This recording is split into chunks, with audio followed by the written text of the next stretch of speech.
এই মাদ্রাসায় ছোট ছোট বাচ্চাগুলো সোমবার দিন বৃহস্পতিবার দিন রোজা রাখে। আমি নিজে সোমবার দিন রোজা কোনোদিন বলি না ছাত্ররে তোমরা রাখো।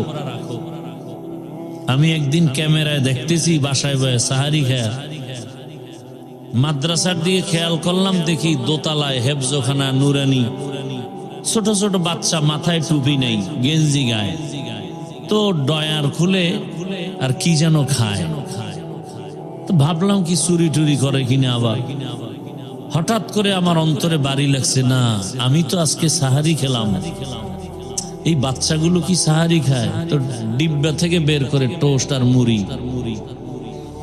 তখন আমার অন্তর এরপরে দেখলাম, আমি তাকাইছিলাম, আল্লাহকে সাক্ষী রেখে বলছি, এই বাচ্চাগুলোকে দেখি গোসলখানা পাশে অজুখানায় গেল, তো অজুখানায় গিয়ে অজু করলো, এরপর আবার আসলো। ছোট বাচ্চা আল্লাহকে সাক্ষী রেখে বলতেছে, এসে দেখলাম এরা জায়নামাজে দাঁড়ায়।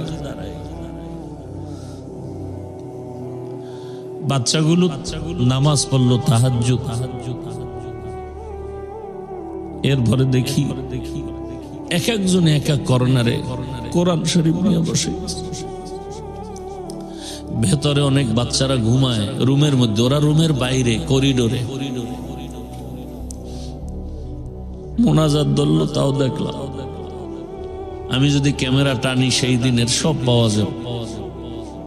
আমি পাগল হয়ে গেলাম যে আমি একটা দৌড় দিয়ে মাদ্রাসায় যাই, কিন্তু রাত গভীর, একা একা আসতে পারি না।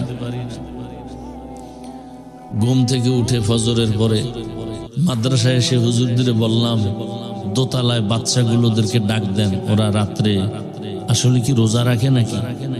পরে খবর নিয়ে দেখা গেল, হ্যাঁ 20-30 জন বাচ্চা ওরা রোজা রাখছে।